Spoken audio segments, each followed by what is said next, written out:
भारत एकता जन विकास मिशन तथा young public news channel ने सामाजिक सद्भाव और विकास में बुद्धिजीवियों की भूमिका और काव्य गोष्ठी कार्यक्रम का सफल व सार्थक आयोजन किया। प्रस्तुत है इस संबंध में यंग पब्लिक न्यूज चैनल की एक संक्षिप्त खास रिपोर्ट। बुद्ध के विचारों को सत्ता और शासन में बैठे लोगों को भी बताना होगा कि ये समस्या है।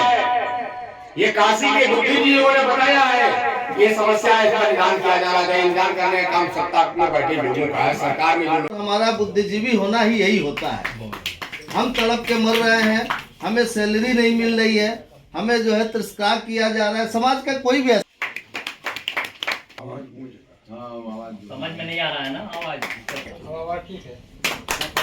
क्योंकि सबसे पहला सुधार हमें स्वयं में ही करना चाहिए और जब स्वयं में सुधार होगा तो समाज का सुधार तो हम कंधे से कंधा मिला के खुद ही कर देंगे।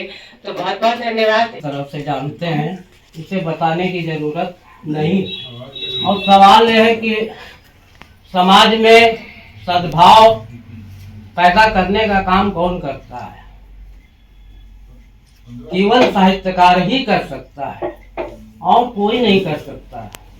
न धर्माचार्य कर सकता है, न राजनीतिज्ञ कर सकता, न व्यापारी कर सकता है और न कोई भी सामाजिक कार्यकर्ता ही। उतना ही बड़ा अपराध कर रहा है, हम तो यही देखते हैं आजकल। तो सामाजिक विकास केवल भौतिक विकास हो रहा है, लेकिन मानवीय विकास, ये 6 लेन 4 लेन जो बढ़ रहे हैं रोज, उसमें एक्सीडेंट की तादाद देखिए प्रतिदिन कितना बढ़ रहा है। मानवीय संवेदना शून्य मनुष्य बनते जा रहा है। इसी को क्या विकास कहा जाता है?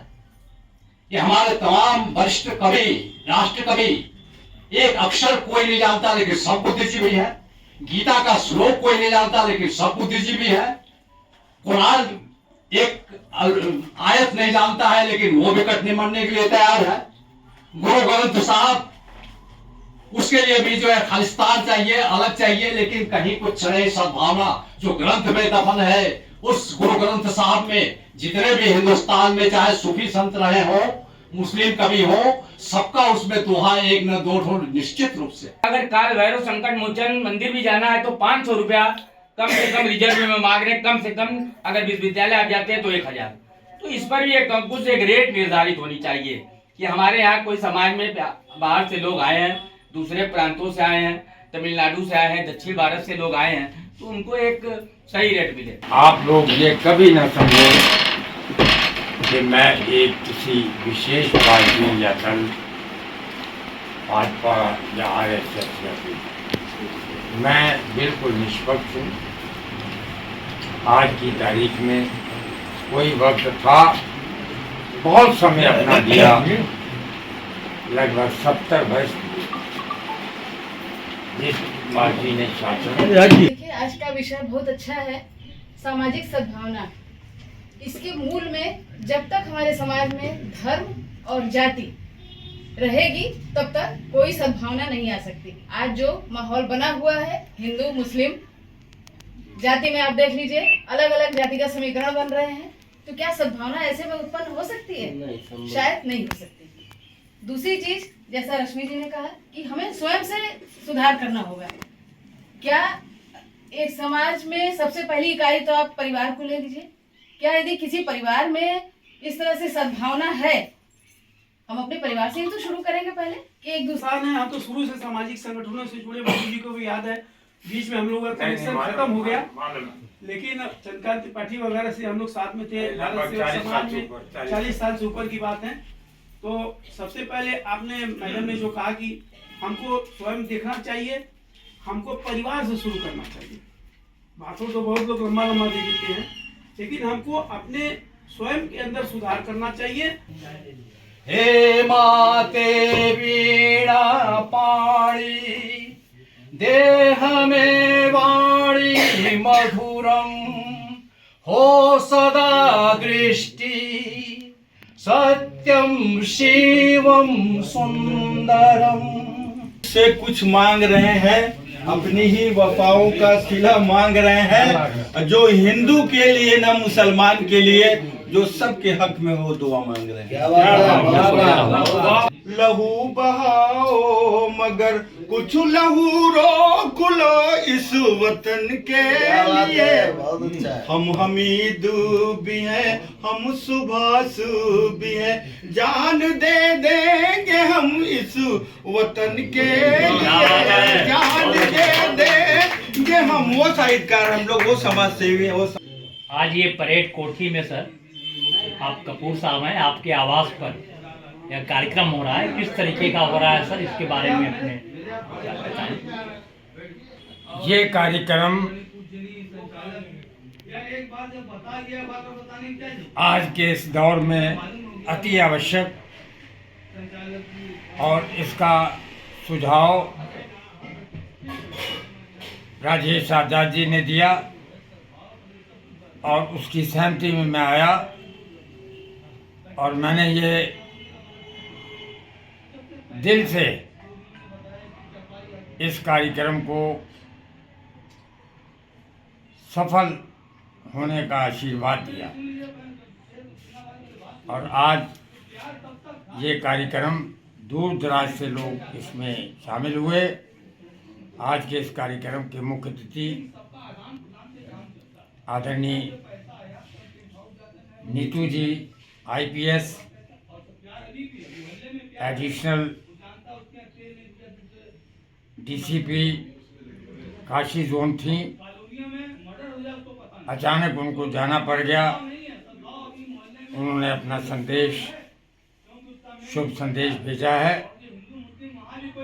लेकिन और हमारे बीच आज की इस गोष्ठी में श्री राजेश आजाद जी से मेरा आग्रह है कि इस प्रकार की गोष्ठियाँ लगातार कराते रहें ताकि लोग प्रेरित होते रहे और सबसे पहले सद्भाव परिवार से शुरू करें, फिर अपने पड़ोस से करें, फिर मोहल्ले से करें।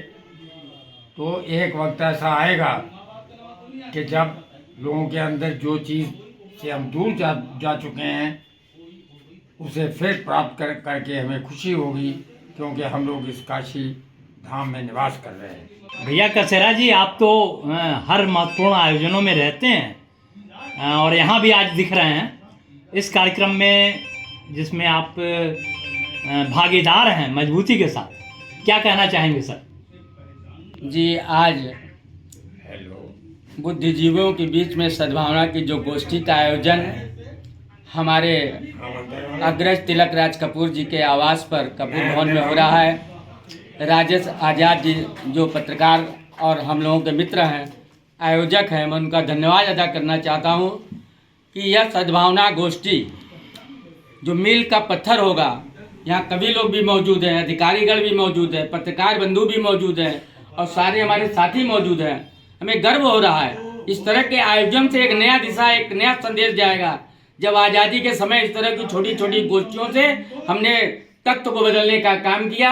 आज आप देख रहे हैं कि तख्त में कुछ ऐसे लोग बैठे हैं जो युवाओं, बेरोजगारों पर ध्यान नहीं दे रहे हैं, व्यापारियों पर ध्यान नहीं दे रहे हैं। लूटामारी मचा है, महंगाई पड़ रहा है, लोग कटोरा लेकर के सड़क पर बैठे हैं, कचौड़ी पकौड़ी बेच रहे हैं। ऐसे में सद्भावना गोष्ठी अपने आप के मील का पत्थर साबित होगा, क्योंकि यहाँ रामनगर से, बनारस से, दूर दूर से लोग आए हैं। एक संगोष्ठी और काव्य गोष्ठी आयोजित की गई, जिस गोष्ठी में सार्वगर्भित विचार बुद्धिजीवियों ने रखे। हर क्षेत्र के विशिष्ट जनों ने इसमें शिरकत की है और पूरे कार्यक्रम के दौरान प्रशासनिक अधिकारियों के भी क्रियाकलापों पर लोगों ने अपने बेबाक बात रखे हैं, जिसमें जैसे ACP जो लोकप्रिय हैं हमारे यहाँ, वरिष्ठ IPS नीतू जी, उनके कामकाज को बेहतर बताते हुए लोगों ने उनके उज्जवल भविष्य की कामना की है, सराहा। वहीं रंजीत श्रीवास्तव जो सोनिया पुलिस चौकी इंचार्ज हैं, उनके भी कामकाज के तरीकों को लोगों ने सराहा है। इस तरीके से एक ये बात उभर कर आई है कि जो भी प्रशासनिक अधिकारी हैं या समाज के विभिन्न वर्गों के जो विशिष्ट जन हैं, जो सकारात्मक कार्य कर रहे हैं, उनको बढ़ावा दिया जाना चाहिए। यह बहुत ही सार्थक और सफल आज का यह संपूर्ण आयोजन रहा है। कृपया हम सबके अपने इस चैनल को सब्सक्राइब करें, लाइक करें। दिल से आप सबका आभार।